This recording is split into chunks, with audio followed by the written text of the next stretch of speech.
i7 ગુજરાતનો અવાજ। નમસ્કાર દર્શક મિત્રો, i7 ન્યૂઝ ગુજરાતીની સાથે હું છું આપની સાથે પાયલ બામભણિયા। તો જોઈએ આજના મહત્વના સમાચાર।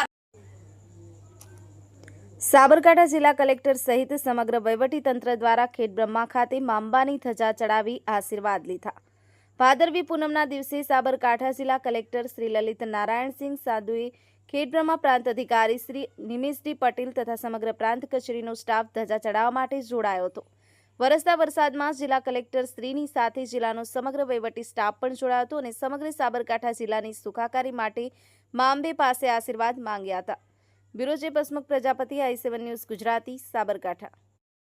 આજે ભાદરવી પૂનમના અવસરે ખેડબ્રહ્મામાં જગતજનની મા અંબિકાને આખા વહીવટીતંત્ર દ્વારા ધજા ચડાવવામાં આવી છે અને માતાજીને પ્રાર્થના કરવામાં આવી છે કે આખા જિલ્લાની સુખાકારી બની રહે અને આપણા જિલ્લાના જેટલા પણ નાગરિકો છે એ સમૃદ્ધશાળી બને, સુખી રહે, એવી અભ્યર્થના સાથે જય જય।